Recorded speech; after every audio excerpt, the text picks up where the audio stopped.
Having some technical difficulties today.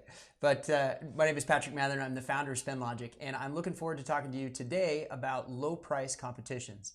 There's some pitfalls associated with them, and overall they're fairly simple. But if you're not careful, then you might find yourself in some trouble in a CPSR. So that's really what we're going to focus on today. I'm going to walk through some of the different things in a CPSR, what's the role of competition in CPSRs, the different types of competition. You've got low price and best value. I'm going to talk about the differences between them. I'm going to get into some common mistakes, and then I'm going to show you, how to avoid those. And finally, I'll get into SpendLogic a little bit. And those of you that are interested in our software, I can show you how it is that we make sure that you don't get into some of those pitfalls. So let's get started.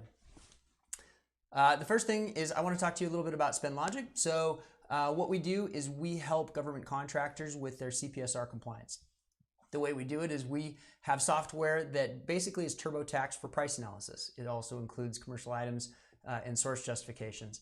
We automate the reports, we automate the calculations, and we standardize across the entire workforce. So one of the things that we do, and this is what I'm going to be talking about specifically today, is we have modules that are dedicated to competition. So this includes single awards, multiple awards, maybe you have a low price competition, or you have a best value, or perhaps you've got services and items, and maybe even a mix of both. So no matter what you want to do in a competition, SpendLogic is built to handle that and make sure that you get a compliant report out the other side every time.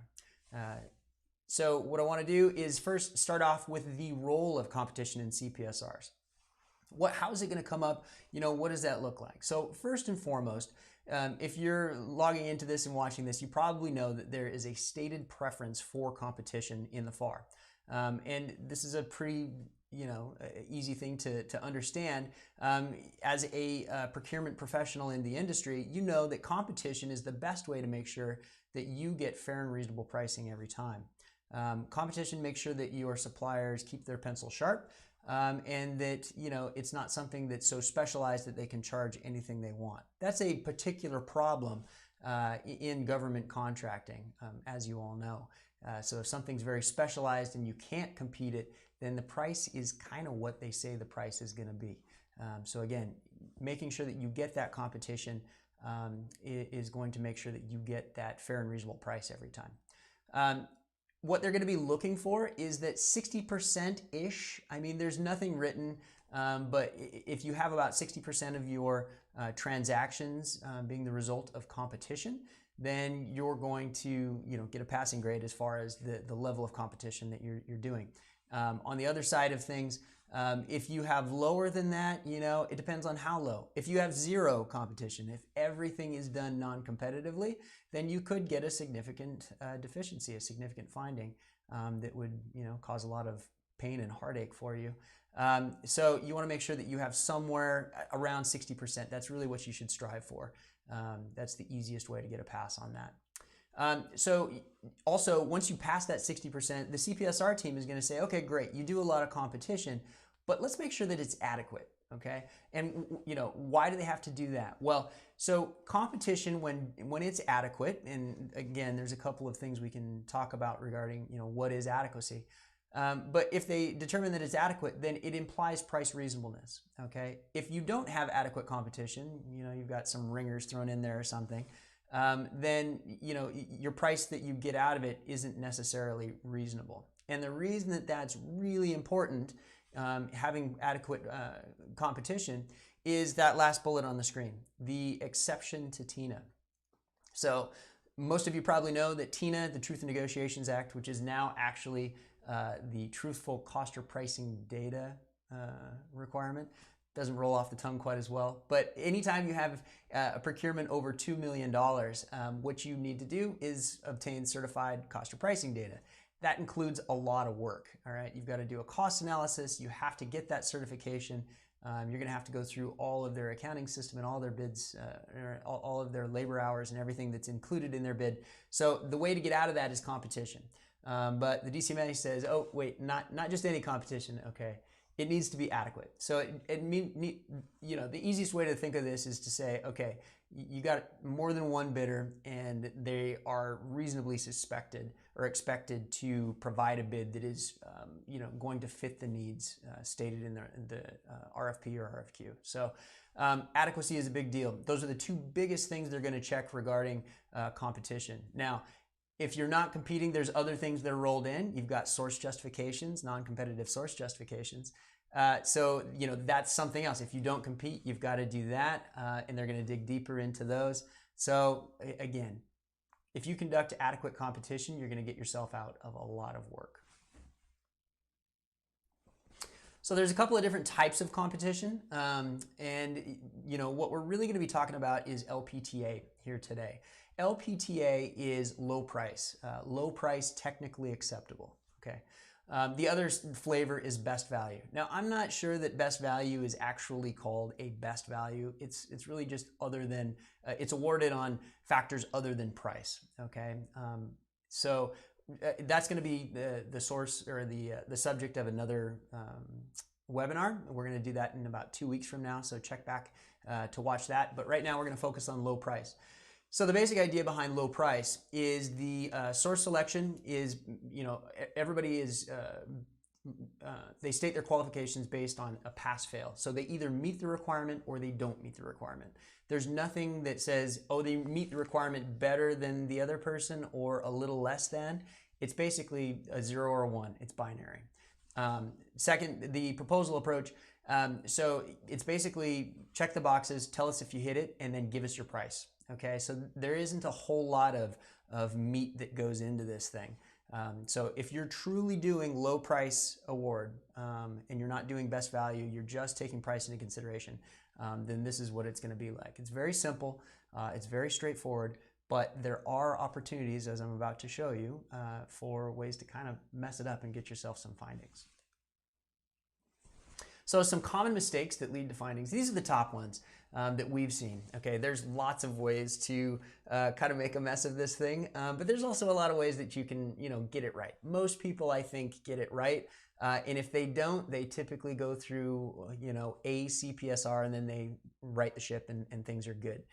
There's a lot more findings in best value. Again, we're going to talk about that in a couple of weeks. But so for on low price, number one, top of the list, one valid bid is received, okay?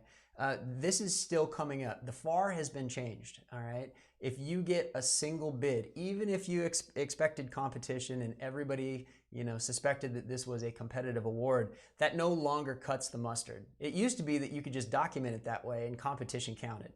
Not so much. The price is not reasonable based on that. Now you get yourself out of a source justification because you attempted competition, but you're not going to be able to rely on the price from that single bidder as a fair and reasonable price. Second, we see clients that are conducting what we call market comparables, or a comparison with the marketplace, and calling it competition. So the way this goes is they go look at a website and they say, okay, well, this website has it for this price, and another website has it for another price.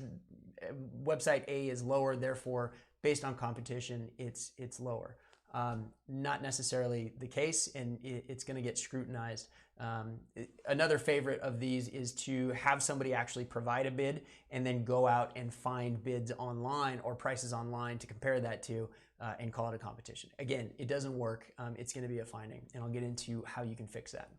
And last but not least, failing to tell the whole story. So having a competition, but doing something that's a little bit interesting. Maybe you're splitting the award to multiple bidders or something like that.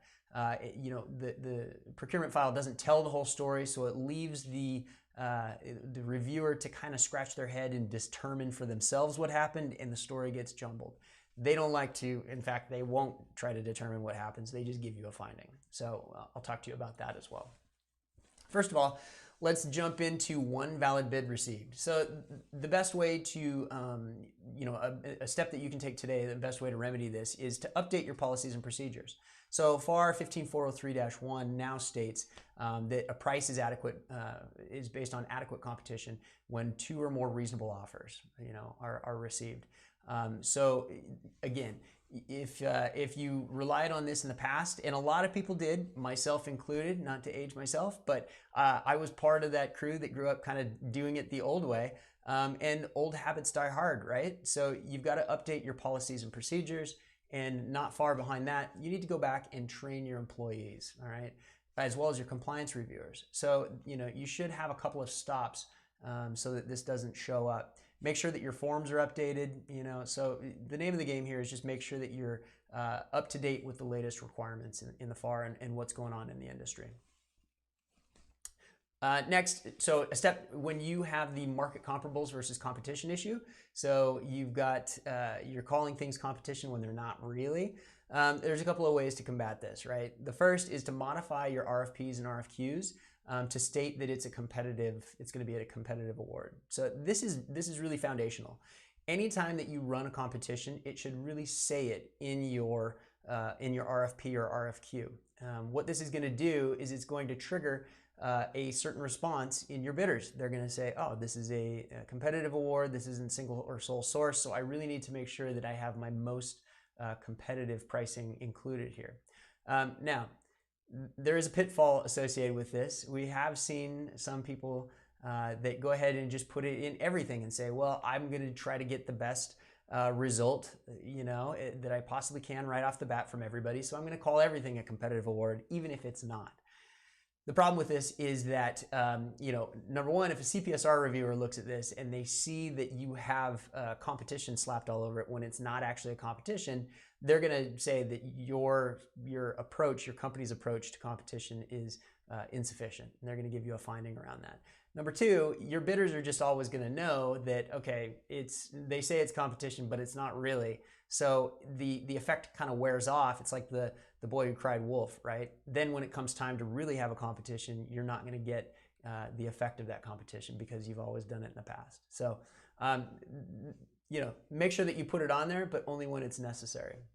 And second, require that your RFP or RFQ dates are the same for all bidders. So what this means is that, number one, you have to have RFPs or RFQs, sent to each of the bidders. So if it's a competition, that means everybody gets an RFP or RFQ, and that all of those RFPs and RFQs are sent out on the same date, and their responses are required on the same date. Now, there can be a little bit of flexibility. It doesn't have to necessarily be the absolute same date if there's some extenuating circumstances. For instance, COVID-19. Let's say that their office was shut down because in their state they had an extra week of shutdown or something and they couldn't work. If there's going to be some flexibility in dates, all you need to do is describe what that's about. So I'm not going to say that it has to be absolutely the same every single time, but what I will say is that if you sent out one bid 2 months ago and then you decide today that you're going to send out another request for bid, those aren't going to align. So if you're sending them out at different times and receiving them at different times, you're going to have an issue in your CPSR. If you get into a single or sole source situation where 2 months ago you sent something out, you finally get it back and you're just shocked by the price and you decide to compete it, a best practice is to just send it out to all bidders again. So even though you already sent it to the bidder 2 months ago, send it to them again as well as the others, receive it at the same time, and now everybody's on a level playing field and your documentation is all going to line up. Next, failing to tell the whole story. So this is kind of a follow-on to what we just talked about. But any deviation that you have, so if there's a difference in dates, right? Or if you decide to award part of the competition to one bidder and part of it to another, anything that you do that is not just strictly check the box low price, make sure that there's an explanation of that. So when you state that it's low price, it's expected that everybody's a pass fail. There's no a little bit better, a little bit worse, and you're going to truly award it based on who has the lowest price, as long as they qualify and they aren't removed for technical reasons. So make sure that you explain everything that you do that is other than checking a box and taking the low price. And next, seek out any tools and training that are available out there. There's lots of things that are available. There's lots of news groups and lots of resources available to you. I'm going to talk to you next about SpendLogic, which is one of the tools that's available out there. And I'm going to show you how to do a low price competition in SpendLogic. So I'm going to switch over to the SpendLogic screen here. Okay, so what you see on the screen is an example of a competition that I have started. And for those of you that are SpendLogic clients, the way that I did that was I clicked New Report and I chose Price Analysis. And then when I went through the first page, I indicated that this was a competition, and I got to the part screen. So on this screen, I added my parts and I added my quantities. When I click Next, it's going to ask me some questions.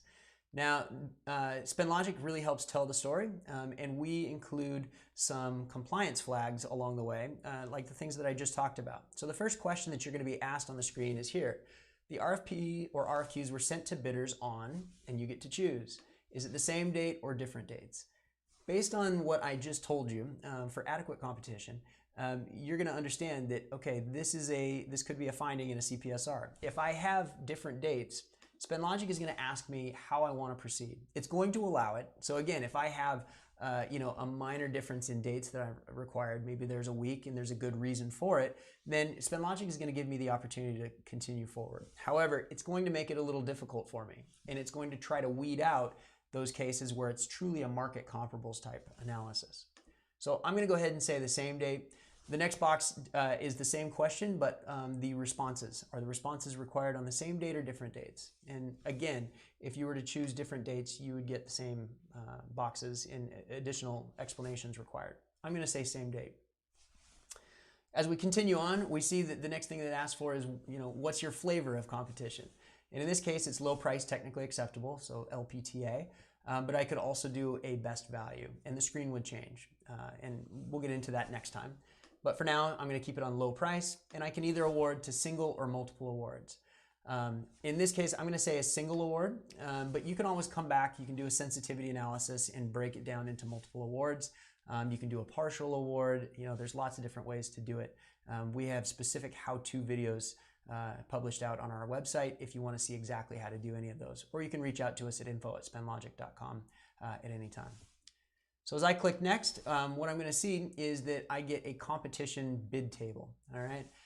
When I start adding my bidders, it's going to be asking questions around the bidder name, bid size. Are these bids or written no bids, right? It's telling the story. So if you truly have written no bids, they've come back to you, then that's enough for you to say, okay, I attempted competition and they were responsive, but I just didn't have enough information to actually determine price to be reasonable. So in this case, I'm going to say it was a bid. I can add a file. Let's see if I can find one real quick. So that file that I added would typically be the bid that was provided by the supplier.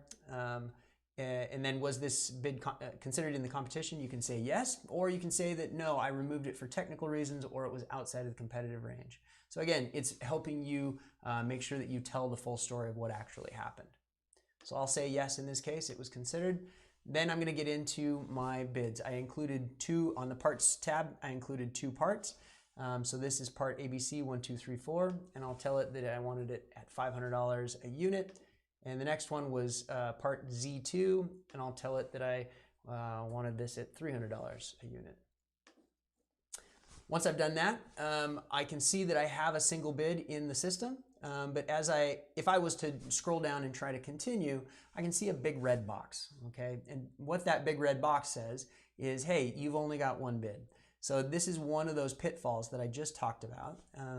SpendLogic isn't going to allow you to have one bid. Even if you've entered multiple bids and some of them are written no bids or some of them were removed for technical reasons, it's going to know that, okay, you need to have a valid bid in the system in order for this competition to be adequate, and it's going to give you this red box. So what you have to do in order to make that red box go away is add additional bidders. So I'll add BACME, which is Acme with a B, and I will continue on. I will add their proposal. They were selected, or they were considered in the competition. I'll say that their bid on unit 1 was $400 a unit, and on unit 2 we'll call it also $400 per unit, just to make things up. Okay, once I've done that, I can see based on low price that Acme has taken the cake here. They were entered first. This is actually a tie. So if you wanted to, you could actually go in and override the analysis here. We provide this ability because there's certain times that there's special things that need to happen, right? You can't say that every time you run a low price that it's going to, all the units are going to go to one bidder or the other.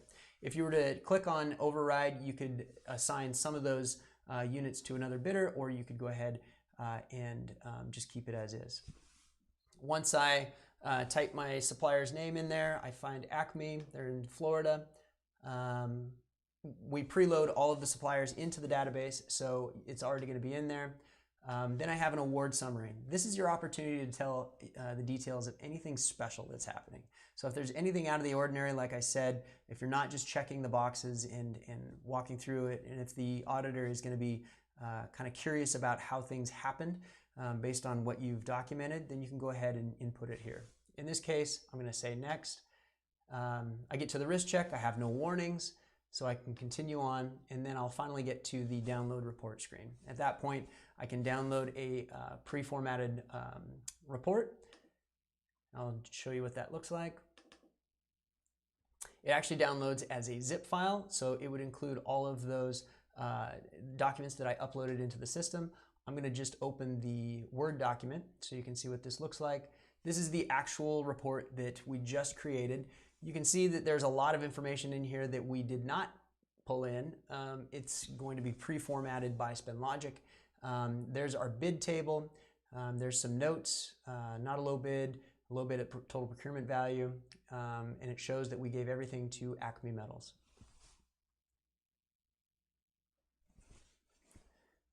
So that is that's the basics around around running a competition in SpendLogic. And if you have any questions on any of that, and if you'd like to learn more about it, you should reach out to us. You can reach us anytime at info@spendlogic.com. If you liked our webinar here, we have lots more at spendlogic.com. They're all free. If you just go there and click on events or on the resources tab, either one of those, you should be able to get there. If you have future topics you'd like to learn about, feel free to reach out to us, and be sure to tune in 2 weeks. We're also going to have a presentation that's similar to this on best value. So we look forward to seeing you again, and if you have any questions, please let us know. Thank you.